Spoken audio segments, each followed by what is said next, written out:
பைபிளில் இருந்து மரியாதை குறித்து நமக்கு கற்பிக்கும் ஒரு சக்தி வாய்ந்த சம்பவத்தை பகிர்ந்து கொள்கிறேன்.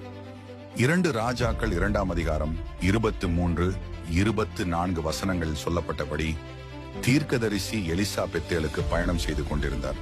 வழியில் சிறுவர்கள் ஒரு குழு வெளியே வந்து, வழுக்கை தலையா ஏறிப்போ, வழுக்கை தலையா ஏறிப்போ என்று அவரை கேலி செய்யத் தொடங்கினார்கள். ஆனால் எலிசா ஒரு சாதாரண மனிதர் மட்டுமல்ல, அவர் தேவனால் தெரிந்தெடுக்கப்பட்டவர் ஆவார்.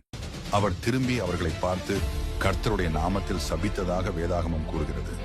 திடீரென்று காட்டிலிருந்து 2 கரடிகள் வந்து அந்த சிறுவர்களில் 42 பேரை கடித்து கொன்று போட்டது. இது நமக்கு கடுமையாக தோன்றலாம், ஆனால் தேவன் தனது ஊழியக்காரரின் மரியாதையை எவ்வளவு தீவிரமாக எடுத்துக்கொள்கிறார் என்பதை இங்கே காட்டுகிறது. வார்த்தைகளுக்கு சக்தி உண்டு. ஒருவரின் தோற்றத்தையோ அல்லது பலவீனங்களையோ கேலி செய்வது சிறியதாக தோன்றலாம், ஆனால் கர்த்தருக்கு முன்பாக அது ஒரு பெரிய விஷயம். கேலி செய்வதற்கு பதிலாக நாம் அன்பு மற்றும் மரியாதையை தேர்ந்தெடுக்க வேண்டும் என்பதை பரிசுத்த வேதாகமம் நமக்கு காட்டுகிறது.